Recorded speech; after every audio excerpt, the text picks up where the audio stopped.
हाँ जी, तो बडीज, कभी आपको किसी ग्रुप में ये कहा गया है कि यार तुम चुप चुप से रहते हो, या तो फिर तुम इतना सोच सोच के बोलते हो कि सामने वाला बोर ही हो जाता है? अगर ऐसा हुआ है तो बॉस, अब आपकी एक किलर कम्युनिकेशन स्किल सीखने का टाइम आ गया है। अब सोचें, आप एक गैदरिंग में, कोई यूनिवर्सिटी ग्रुप का प्रोजेक्ट है या कोई शादी का फंक्शन है, सब हंस रहे हैं, मजे कर रहे हैं, लेकिन तुम साइड पे हो, बोलने की कोशिश करते हो, लेकिन या तो लफ्ज ही नहीं निकलते या फिर निकलते हैं तो बहुत ही अजीब निकलते हैं। और जब फाइनली कुछ बोल देते हो आप, तो लोग बस ऑकवर्ड स्माइल देकर निकल जाते हैं और फिर आपके अंदर से एक डिफेंसिव आवाज आती है, भाई बस रहने दे, मैं तो इंट्रोवर्ट हूँ, मुझे नहीं आता लोगों से बात करना। छोड़ो यार, मैं बाकी छपरी लोगों की तरह थोड़ी हूँ कि हर वक्त लोगों को इम्प्रेस करता रहूं। लेकिन असली बात यह है कि आपके पास कहने को बहुत कुछ होता है, लेकिन तरीका नहीं होता। अस्सलाम वालेकुम बडीज, मैं हूं सानी खान, एक सर्टिफाइड क्लिनिकल साइकोलॉजिस्ट, और आज हम साइंटिफिकली क्रैक करने जा रहे हैं इम्प्रेसिव कम्युनिकेशन का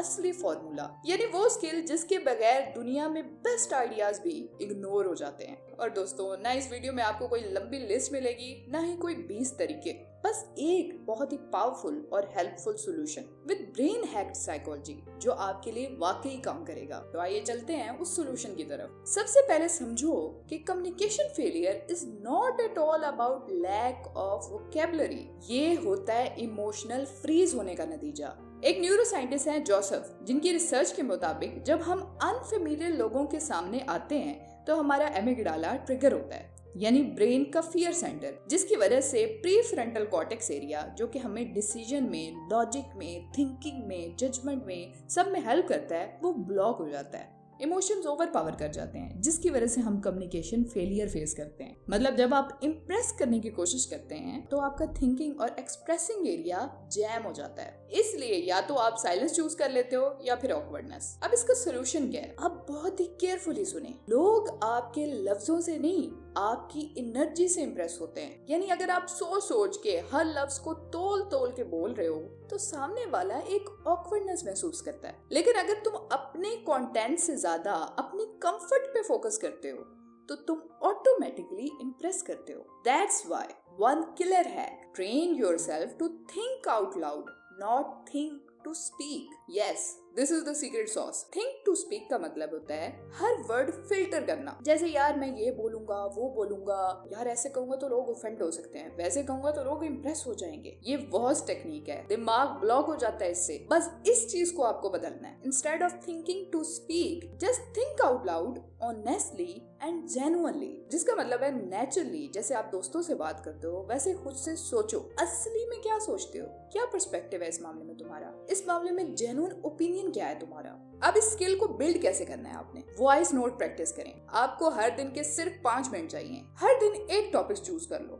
फॉर एग्जाम्पल, आपका फेवरेट ड्रामा, उसके ऊपर एक वॉइस नोट बना लो कि क्यों पसंद है, क्या कैरेक्टर अच्छा लगता है, क्या बुरा लगता है, उसके ऊपर क्रिटिसिज्म आपका क्या है, आपको उससे क्या सीखने को मिलता है, सीखने को नहीं मिलता तो वो क्यों फजूल है। जो भी आपका पर्सपेक्टिव है वो रिकॉर्ड करो। कोई भी रैंडम इंसिडेंट, जैसे कल क्या हुआ, why biryani is your favourite dish, कुछ भी जिसपे आप अपना पर्सपेक्टिव रिकॉर्ड कर सकते हो, उस पे रैंडम सोचना शुरू करो और वॉइस नोट रिकॉर्ड करो। No scripting, no filter, just think it out loud. जब ये रोज करोगे तो तुम्हारा ब्रेन नेचुरली एक्सप्रेस करना सीख जाएगा। दूसरी बहुत ही इंपॉर्टेंट सी, इंप्रेशन क्रिएट करना है तो लिसनिंग अपग्रेड करो। रिसर्च के मुताबिक people like those who make them feel heard. Harvard का 2016 का एक बिजनेस रिव्यू था कि अगर तुम सिर्फ सुनने की प्रैक्टिस करो और छोटी छोटी फॉलो अप लाइंस बोलो, जैसे अच्छा फिर क्या हुआ, मतलब यार तुम्हारा कहना है ये है कि वाओ यार ये तो कमाल हो गया, इस तरह की छोटी छोटी फॉलो अप लाइन जब आप बोलते हो तो लोगों को लगता है कि आप जेन्युइनली उनको सुन रहे हो। लोग इस जेन्युइन लिसनिंग से ना सिर्फ इम्प्रेस होते हैं बल्कि इमोशनली कनेक्ट भी होते हैं। फॉर एग्जाम्पल, आप किसी शादी की महफिल में बैठे हो और सब किसी रैंडम गॉसिप पे बात करें। इंस्टेड ऑफ थिंकिंग कि मैं क्या बोलूं जो स्मार्ट लगे, जो इम्प्रेस कर दे सबको, just rephrase their word, make them feel heard, and then give your own opinion in the most genuine way. Boom! See how game will change for you. From then and there, you will start impressing people with your communication skill. तो buddies, याद रखो, impressive communication किसी dictionary का सिलसिला नहीं है। ये तो एक ऐसी आदत है जहां तुम सोचने से पहले बोलने की हिम्मत करते हो। Train your brain to express, not impress. Express to feel them heard first. and then express your own genuine opinion. और जब तुम नेचुरल फ्लो में बोलना सीख जाओगे तो तुम्हारी बात सुनने वाला हर शख्स इम्प्रेस होगा बिना तुम्हारी जोरदार एफर्ट्स किए. It will come out naturally. Trust the process and you will be shocked कितने पावरफुल कम्युनिकेटर बन गए हो आप. इसी के साथ मिलती हूँ दोस्तों आपको नेक्स्ट वीडियो में एक नई स्ट्रॉन्ग और डीप साइकोलॉजिकल इंसाइट के साथ. तब तक अपने साथ साथ अपने आसपास वालों का भी ख्याल रखें. अल्लाह निगहबान.